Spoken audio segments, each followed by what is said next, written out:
Hi friends, welcome back to Living with the Wheelers. I hope you guys are having a wonderful, what's today? Thursday?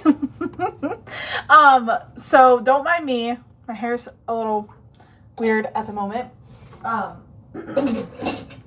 need to, of course the garlic's in the way. I need to do it.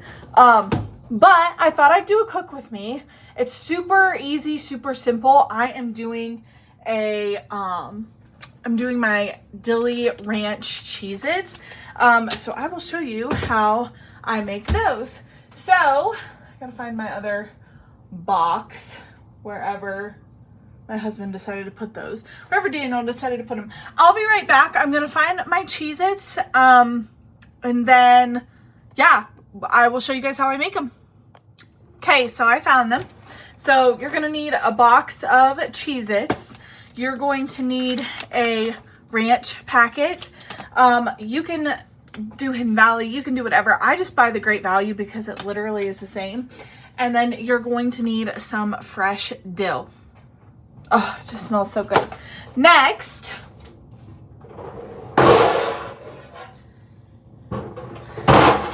you're gonna need a baking sheet. And then I am going to put aluminum foil on mine, just because my baking sheets are, I hate my baking sheets. So aluminum foil, you can, like I said, you can put it on a regular baking sheet, like you can put it uncovered on a regular baking sheet. I just choose to put aluminum foil on mine. So covered, you're gonna need a bowl. So let me get my bowl out. I'm just going to use my nice stainless steel bowl. If you don't have any stainless steel bowls, I highly recommend them. I use them for everything, but I love my stainless steel ones. So stainless steel bowl. And last but not least, you're going to need some kind of neutral olive, or I should say not olive oil, but I'm going to use olive oil. You're going to need some kind of neutral oil. That is entirely up to you. You can use vegetable oil, you can use canola oil, but I'm going to use olive oil. I'm just going to use my Meyer extra virgin olive oil. This is the smooth. It says perfect for stovetop cooking. However, all I really need it for is just to coat the Cheez-Its. So this is just a regular box, the 7-ounce box of Cheez-Its. This is what you would normally buy. It's not a family size box. So just this size. And you're going to open it up and you're going to put it in the bowl. And I'm just doing mine gently so they don't all bust. And then, so now you're going to need about 1/8 of a cup of oil. I'm just going to eyeball because I don't even think I have an 1/8 of a cup measuring thing. But you want to make sure, I'm just going to do like a good little whoop like that. You want to make sure that all of the Cheez-Its are coated in oil. So for that, I'm just going to take this flat spatula and just kind of gently toss them. And when I mean gently, I mean gently. And if it seems like it's looking a little bit too dry, you can always add like a tidbit more oil. But you want to make sure that all of the crackers are coated. So we're mixing all of those up. And then I'll get you guys down here so you guys can see what it looks like when they're all coated. ASMR.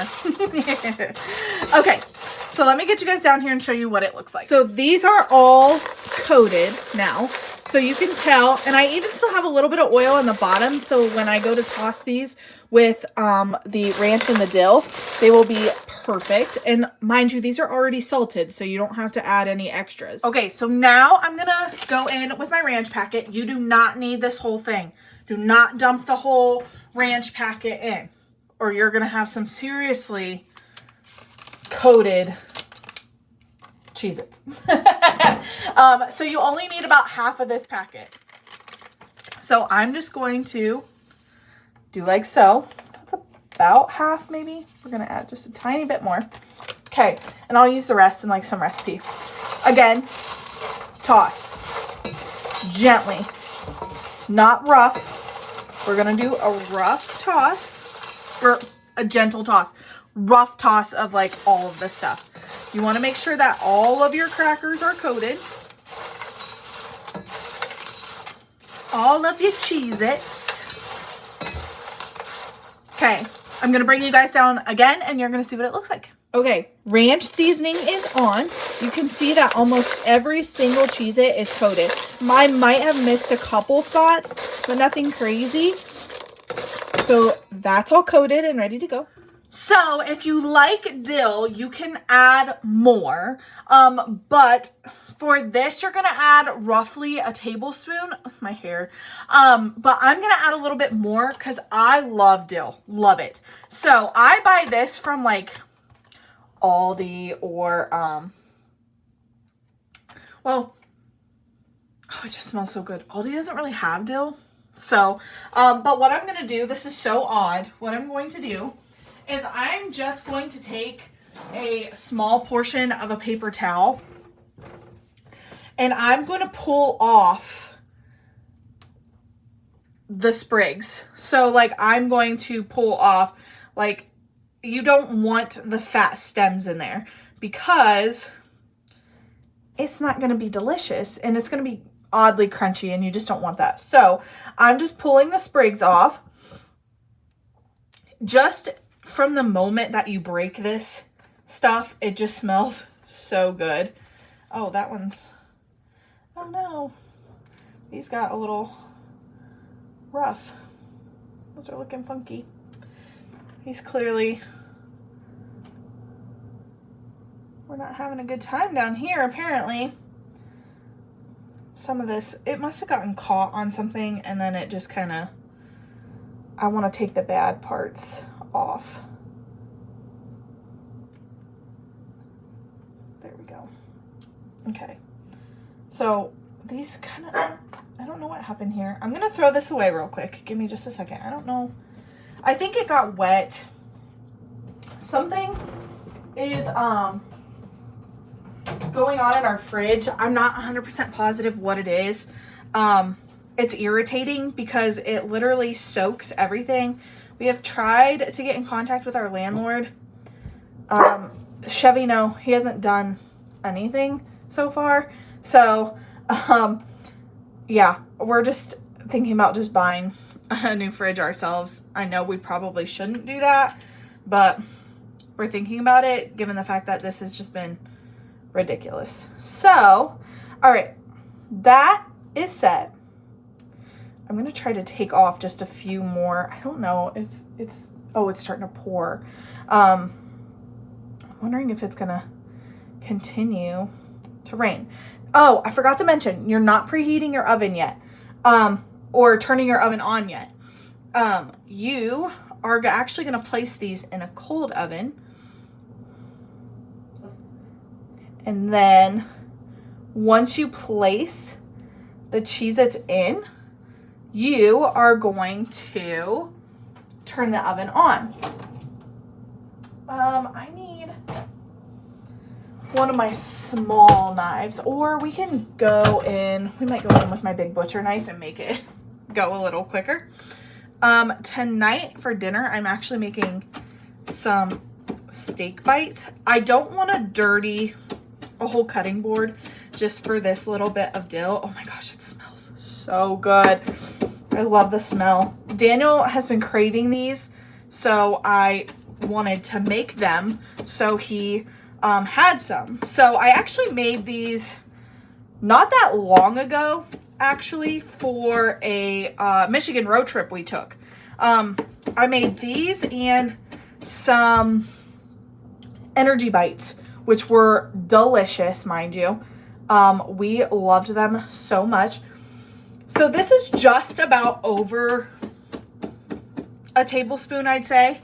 So I'm going to go ahead and just kind of brush this off of my knife here and off of my hands. And then I'm going to fold up my towel, and I'm just going to shake that off into the thing. Again, this doesn't have to be like the most perfect chop ever. It just needs to be enough so like you're not eating big, huge sprigs of dill off your Cheez-Its. Don't mind my dishes. Gotta do them tonight. Oops. My rag fell, or my towel. So, all right. I want to save the other portion of this dill. I gotta throw these away. Actually, perfect. I'll just shove them in the box here and then they'll go in the garbage. So now, this is another one of those moments where you have to toss. Gently toss. So, like I said, you can add more or less. So if you want these to be more ranch tasting, add more ranch. If you want them to be more dill tasting like myself, add more dill. So, now that these are coated with the dill, oh, it's like all sitting at the bottom. Let's try to get that tossed here. If anything, I'll throw it over. Let me show you what it looks like. Okay, they are tossed in the dill. They're gonna go on the sheet. Here we go. Okay, they're all on the baking sheet. Notice how they are not fully spread out because there's not enough room on the sheet, but they're kind of perfect enough so that everything kind of gets cooked. So now what you're gonna do is you're gonna pop these into a cold oven. So I'm gonna put this into a cold oven. And then what happens is we're gonna flip the oven to 225 degrees. And then you are going to set a timer for 12 minutes. So what you're going to do is after 4 minutes, you are going to, so you kind of got to watch your timer. After 4 minutes, you're going to stir. And then after 8 minutes, you're going to stir. So just to kind of keep them from burning and all that good stuff. So I'm going to set my timer for 12 minutes. And we're going to stir at 4 minutes, and then we're going to stir at 8 minutes. Well, it counts down. So we're going to stir at 8 minutes, and then we're going to stir at 4 minutes, and then they'll be done. And then I'm going to come back, and I'm going to show you the finished product. So hang tight, and we'll see you guys back here in a minute after the 12 minutes is up. All right, here's the finished product. Nothing crazy, but they're so delicious. So now we just wait on them to cool, and then we get to enjoy. Thank you guys so much for tuning in. I hope to see you guys in the next one. And as always, have a great rest of your day. And we'll talk to you soon.